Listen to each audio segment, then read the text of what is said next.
Assalamualaikum warahmatullahi wabarakatuh. Hai para pecinta cerita horor. Bagaimana kabar kalian? Semoga kalian dalam keadaan sehat walafiat dan semoga kalian selalu dalam lindungan Allah Subhanahu wa taala. Amin amin ya rabbal alamin. Seperti biasa kali ini saya akan kembali menceritakan sebuah cerita yang begitu menyeramkan, yaitu dengan judul KKN di Desa Pocong. Ceritanya, ada salah satu kelompok kampus yang sedang melaksanakan program KKN. Ternyata, selama KKN, mereka diganggu oleh banyak pocong. Ternyata, setelah diselidiki, kelompok KKN tersebut melakukan pelanggaran. Bagaimana cerita selengkapnya? Tonton saja video ini sampai selesai. Dan yang baru bergabung, jangan lupa didukung dengan cara subscribe, like, komen, dan di-share. Cerita ini akan membawa kalian kembali ke tahun 2005, di mana ada pengalaman menyeramkan yang dialami oleh satu kelompok yang saat melaksanakan pengabdian kepada masyarakat, yaitu KKN atau Kuliah Kerja Nyata, diganggu oleh pocong. Mungkin bayangan kalian mereka diganggu oleh satu pocong yang selalu berdiri di pojokan ruangan, di pinggir jalan, dan menampakkan diri dari kejauhan. Bahkan, bisa juga mereka menampakkan sebagian tubuh mereka di jendela. Namun, tidak untuk cerita yang satu ini. Bagaimana jika yang terlihat bukan hanya satu pocong saja, melainkan ada 10 atau 20 pocong yang menampakkan diri dalam waktu yang bersamaan? Pasti menyeramkan sekali. Cerita tersebut bermula saat Ani dan kawan-kawannya hendak melakukan tugas pengabdian di salah satu daerah utara Pulau Jawa. Pulau ini juga disebut dengan Tanah Garam. Alasan disebut Pulau Garam karena pulau ini penghasil garam terbaik di Indonesia. Saat itu jumlah peserta ada 12 orang, yang mana terdiri dari Wulan, Dira, Gesang, Roni, Wirda, Dani, Fatih, Rara, Haida, Johannes, Umar, dan Ani. Mereka semua dari jurusan yang berbeda-beda. Dalam cerita ini akan saya fokuskan menceritakan pengalaman Johannes dan Ani, karena menurutku cerita merekalah yang sungguh membuat bulu kuduk berdiri, dan mereka berdua yang sering sekali mendapat gangguan di sana. Bermula dari Johannes. Saat itu dia terdiam menatap layar kaca mobil yang saat itu sedang melaju cepat, dan jejeran rumah terlihat samar seperti berjalan menjauhinya. Pundak Jo kemudian ditepuk oleh Ani. "Jo, ini roti untuk mengganjal perutmu. Jangan cemberut saja," ucap Ani. Memang saat itu Jo sangat tidak bersemangat sekali. Hal itu dikarenakan ayah Jo seminggu yang lalu berpulang ke Yang Maha Kuasa. Sebenarnya, dia tidak ingin meneruskan kuliahnya lantaran saat itu hatinya sangat terpukul. Kehilangan orang yang sangat ia hargai, seperti kehilangan separuh nyawanya. Ani nampak memperhatikan kondisi Jo saat itu. Dia berharap nanti saat sudah sampai di sana, Jo bisa berubah dan bisa membaur dengan masyarakat di sana. Anak-anak yang lain juga memaklumi perasaan Jo yang sedang berduka dan tidak bisa selepas itu untuk mengajaknya bercanda. Hanya bisa memperhatikan dan berharap Jo bisa kembali tegas dan bijaksana seperti sebelumnya. Laju mobil kemudian menjadi pelan. Rupanya tikungan akan masuk ke dalam desa yang menjadi tempat bagi mereka menjalankan KKN sudah dekat. He, kok sunyi? Kok sunyi begini desanya? Ini benar desanya, kok horor begini? Ucap Gesang. Ani hanya terpaku dengan tugu desa yang bertuliskan "Selamat datang di Desa Pocong". Ani kira saat Gesang memberikan informasi tentang daerah ini itu sedikit bercanda.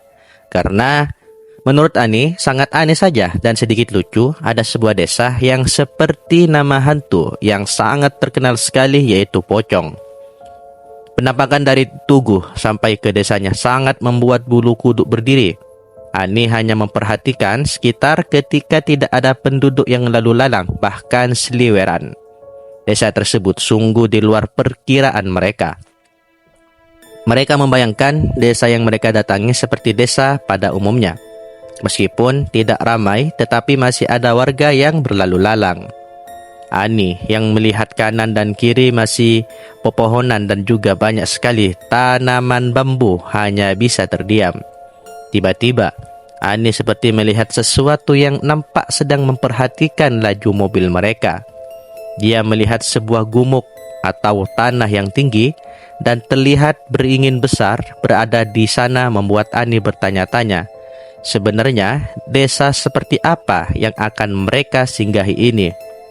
Terlihat seperti bangunan rumah yang kecil, namun di dalamnya terlihat sekali sebuah makam yang batu nisannya tertutup dengan kain putih. Ani dan kawan-kawan mengira itu mungkin adalah kuburan dari orang yang membabat alas di sini. Ani sedikit melamun melihat tempat itu. Batinnya, belum juga sampai di desa sudah disuguhi pemandangan menyeramkan seperti itu. Karena laju mobil menjauhi tempat itu, Ani meneruskan melihatnya dari spion mobil. Seketika, Ani menjerit ketakutan. Saat melihat spion, dia mendapati 3 pocong yang kainnya berwarna abu-abu sedang melayang bersamaan mengikuti laju mobil di belakang. Ani dengan cepat melihat ke belakang. Namun, pocongan itu tidak ia temukan di sana. Johannes dan lainnya melihat Ani dengan wajah kebingungan.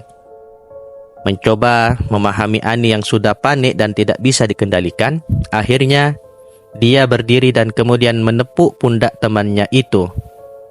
"An, kamu ngapain sih? Ini belum sampai loh. Jangan membuat gaduh." Ani hanya terdiam dan kemudian melihati teman-temannya sudah serius memperhatikan dirinya. Dia kemudian langsung duduk dan menatap keluar kaca. Sepertinya dia sudah sangat capek sekali. Suasana kembali hening kembali, hingga akhirnya sampailah mereka di kantor kepala desa tersebut. Di sana sudah ada beberapa orang yang berdiri dan menunggu kedatangan mereka. Anak-anak nampak memperhatikan keluar kaca sambil mengemas barang yang dibawa dan segera turun.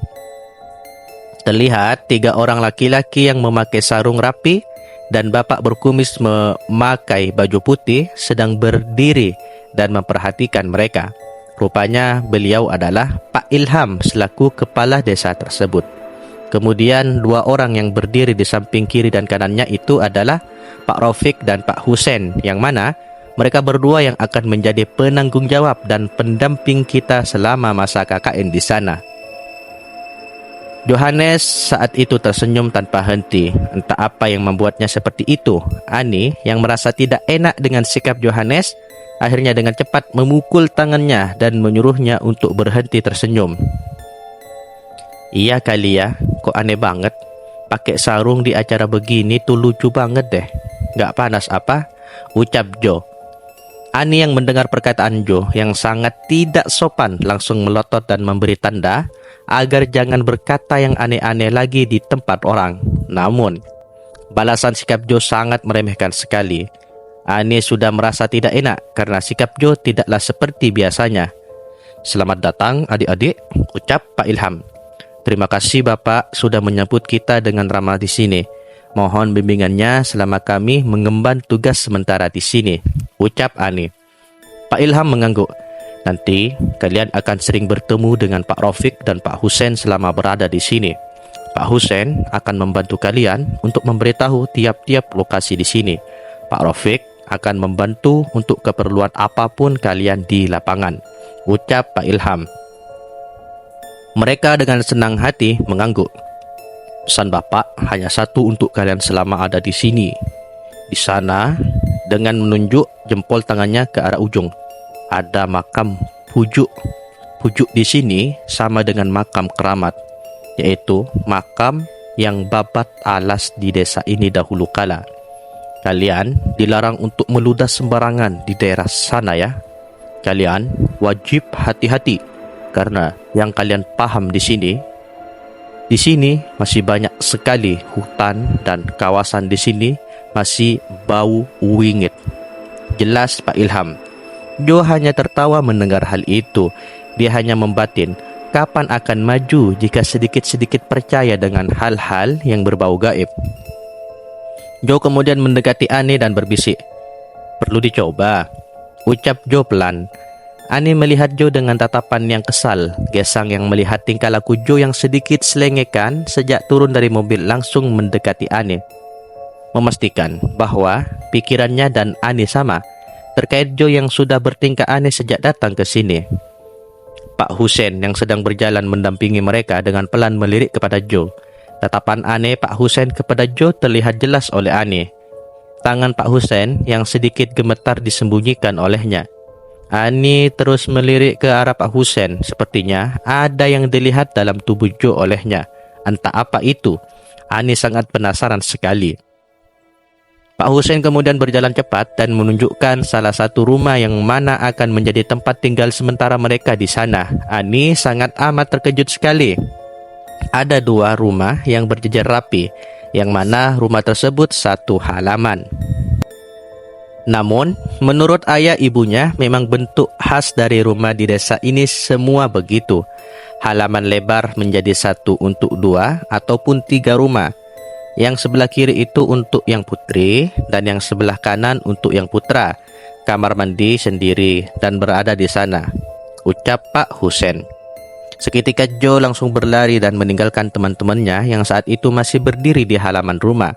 Selesai mengantar anak-anak ke tempat tinggal sementara di sana, Pak Husen langsung berpamitan untuk pulang. Anehnya, saat anak-anak berjalan ke dalam, Ani yang saat itu ingin segera masuk langsung dipanggil oleh Pak Husen. "Nak, tadi temanmu yang cowok itu apa melakukan tindakan yang aneh saat masuk desa?" tanya Pak Husen. Ani hanya terdiam dan bingung dengan pertanyaan Pak Husen yang tiba-tiba bertanya hal yang demikian. Ani hanya menggelengkan kepala. "Saya tidak ingat, Pak. Cuma waktu itu saya melihat sesuatu yang membuat bulu kuduk saya berdiri. Saya melihat beberapa pocongan terbang," ucap Ani kepada Pak Husen. Saat mengatakan hal tersebut, Pak Husen memandangi wajah Ani dengan tatapan yang kosong, lalu terdiam sangat lama sekali. Ani yang melihat Pak Husen seperti itu sampai merasa aneh dan hawa takut menyelimuti tubuhnya. Ani permisi dan meninggalkan Pak Husen yang berdiri terdiam di sana. Keesokan harinya, terlihat mereka bergantian untuk mandi dan mulai melaksanakan tugas di hari pertama. Namun, nampaknya Jo kurang enak badan dan tidak bisa untuk ikut kegiatan hari itu. Ani yang saat itu diberi tugas bersama Gesang untuk pergi ke sebuah sumber air yang tak jauh dari sana untuk melihat meninjau lokasi agar mereka bisa melakukan sesuatu di area tersebut. Ani dan Gesang berangkat menuju lokasi. Sesampainya di sana, Ani sangat takjub sekali dengan pemandangan sumber mata air tersebut. Kebetulan saat ke lokasi, dirinya didampingi oleh Pak Husen. "Wah, Pak, seperti tirta kerajaan zaman dahulu ya." Pak Husen yang saat itu mendengar perkataan Ani hanya bisa tersenyum. "Kolam ini dulunya itu sebuah tirta, digunakan pada saat zaman kerajaan. Tetapi dengan majunya zaman, tirta ini jadi begini, gak dirumat. Coba kalau Mbak Ani ada ide buat tempat ini, biar bisa dipakai untuk keperluan desa," ucap Pak Husen. Ani dan Gesang saling bertatapan karena sangat antusias sekali untuk membantu memajukan desa tersebut. Gesang duduk dan berkata kepada Ani, "An, kok aku lihat ada yang memperhatikan kita ya di tempat ini?" ucap Gesang. Ani yang saat itu sibuk mencatat hanya bisa menjawab seadanya tanpa konsen dengan perkataan Gesang saat itu. "Ayo An, balik. Aku kok semakin takut ya sama tempat ini. Suram banget. Banyak pohon bambu lagi kanan kiri kita," ucap Gesang. Ani yang selesai mencatat kemudian menutup bukunya dan melihat ke arah Gesang dengan raut wajah yang lega dan bahagia. Namun, tatapan Ani menjadi berubah lantaran melihat satu sosok yang sangat menyeramkan sekali di belakang kepala Gesang. Kepala dari sosok itu terlihat terbalut kain. Wajahnya yang sangat menjijikkan sedang melotot menatap Ani yang sedang memandangi rupanya. Akhirnya Ani menjerit dan pandangan seketika pudar dan gelap. Pandangan Ani masih pudar dan tidak begitu jelas siapa yang duduk di sebelahnya. Hanya terdengar suara riuh yang sedang lalu lalang di sekitarnya. Akhirnya, dengan tenang Ani bangun dan melihat sekitarnya. Dia sudah sadar dirinya sedang tergeletak di tempat tidur. Kemudian melihat sekelilingnya sudah banyak orang. Husein yang saat itu berada di samping Ani hanya bisa mengulurkan segelas air dan menatap Ani dengan pandangan yang serius. "Sudah baik kan, Dok? Ini kamu minum airnya," ucap Pak Husein dengan mengulurkan segelas air. Ani kemudian mengatur posisinya duduk agar benar, mengambil air yang diberi Pak Husein dan meminumnya. "Saya kenapa, Pak? Pundak saya kok berat sekali?" tanya Ani. Pak Husein kemudian mengambil gelas yang dipegang oleh Ani. "Tadi kamu pingsan. Gesang yang manggil Bapak sepertinya belum sarapan ya?" ucap Pak Husein. Ani hanya mengangguk dan rasa cemas yang begitu besar muncul dalam hatinya. Dia mengingat bagian-bagian tertentu saat dia pingsan di sana. Tatapan mata itu tidak akan pernah dia lupakan sampai kapanpun. Akhirnya, malam hari tiba, anak-anak mulai terlelap tidur di ruangan mereka masing-masing. Nampak Gesang mendengar suara bisikan yang sungguh amat sangat aneh sekali. Suara bisikan yang membuatnya terpaksa bangun tengah malam. Dia menoleh ke kanan dan ke kiri melihat suasana saat itu. Entah suara berisik apa itu yang sungguh sangat meresahkan sekali. Gesang berdiri dan melihat setajam mungkin. Saat itu tidak hanya dirinya yang terbangun atau ada teman yang lain sedang sholat malam. Namun saat itu hanya remang dan juga cahaya redup dari lampu luar ruangan yang masuk tembus ke dalam kaca. Hingga akhirnya Gesang berjalan ke balik ruangan itu. Ada yang bergerak di pojok tempat Jo tidur. Terlihat sebuah kain yang di dalamnya sedang bergerak-gerak. Saat Gesang mendekati benda itu, sontak dia sangat amat terkejut melihat Jo yang sedang berdiri di atas ranjang dengan kepalanya yang bergerak tak diketahuinya. Saat Gesang menyalakan lampu, hawa ketakutan menyelimuti tubuhnya. Jo yang berdiri itu sedang memakan sesuatu, memakan hewan yang sangat menjijikkan. Gesang yang melihat sebuah ekor panjang di tangan Jo meyakini bahwa Jo saat itu memakan tikus mentah-mentah. Dan yang membuat Gesang lari terbirit-birit ialah di bawah Jo terlihat 7 pocongan yang sedang bersujud ke arah Jo. Gesang hanya berlari dan meminta tolong keluar rumah.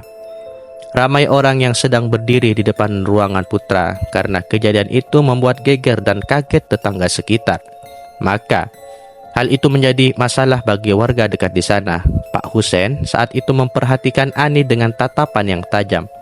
Namun Pak Lurah yang saat itu menyadari akan kondisi yang terjadi kemudian menepuk pundak Pak Husein. "Biar saya saja, Pak, yang menjelaskan kepada mereka," ucap Pak Lurah. Akhirnya mereka menunggu Jo siuman dan pingsan, dan masalah itu dibahas keesokan harinya. Pagi pun tiba. Nampak rumah Pak Lurah yang berlatar luas menyejukkan mata. Jo dan Ani yang saat itu hendak bertemu Pak Lurah di rumahnya. Pembantu yang sedang membersihkan dedaunan yang gugur dan juga ada yang membersihkan rumput membuat perasaan aman yang sangat luar biasa kepada mereka saat di sana. Perasaan aman itu pertama kali mereka rasakan selama berada di desa tersebut. Terlihat seorang perempuan yang keluar dan menghampiri mereka. "Silahkan masuk, Pak Lurah sudah menunggu di dalam," ucap perempuan itu. Akhirnya mereka dengan pelan-pelan dan sopan masuk ke dalam rumah dan menuju meja kayu yang berada di halaman belakang. Pak Lurah sudah duduk dan menikmati kopi yang masih hangat dan juga merokok kelobot dengan nikmat. Akhirnya suara Ani mengagetkan Pak Lurah saat itu. Pak Lurah yang mengetahui kedatangan mereka segera mempersilahkan mereka duduk dan kemudian memanggil perempuan tadi untuk memanggil seseorang di dalam. Akhirnya mereka duduk dan kemudian disuguhkan secangkir teh. Nampak seorang nenek tua yang sudah sepuh sekali keluar dari dalam rumah. Perempuan itu dengan pelan memegang tangan nenek itu dan juga membawa wadah kinangan yang memang dipakai oleh sang nenek. Sementara itu, Ani dan Jo yang saat itu duduk dan memperhatikan langkah demi langkah sang nenek sampai duduk di depan mereka hanya bisa terdiam dan bertanya-tanya apa yang akan terjadi hingga nenek itu duduk dan melihat mereka. Dengan menumbuk kinangan yang sudah disiapkan oleh perempuan tadi di depan meja, nenek tersebut mengambil buah jambe yang sudah halus dan memakannya bersamaan dengan daun sirih yang sudah ditumbuk. Nenek itu tersenyum kepada mereka dan kemudian mengoles susur tembakau pada giginya. Warna merah menyelimuti mulutnya dan Ani dan Jo hanya bisa memandangi wanita tua itu dengan rasa keheranan. "Ini ibu saya, Mbak Ani, Mas Jo. Namanya Mbah Natin," ucap Pak Lurah. Ani dan Jo kemudian berdiri dan menghampiri Mbah Natin dan mencium tangan beliau. "Ibu ini sudah sepuh. Ibu juga paham betul dengan lingkungan di sini. Cerita yang terdapat dalam desa ini dahulu kala," ucap Pak Lurah. Mendengar perkataan Pak Lurah, Ani dan Jo mungkin sudah paham apa yang akan dikatakan oleh sang nenek. Juga ini mungkin terkait dengan kejadian aneh yang dialami oleh mereka beberapa waktu yang lalu. "Kalian berdua dari awal masuk ke sini pasti udah diganggu oleh mereka, iya kan? Sudah kebiasaan, Nak.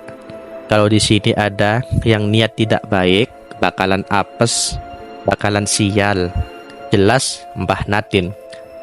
Pak Lurah yang mendengar perkataan ibunya kemudian tertunduk dan juga terdiam. "Ilham, anakku iki sing iso betah di sini. Dia niat mengabdi kepada tanah kelahirannya.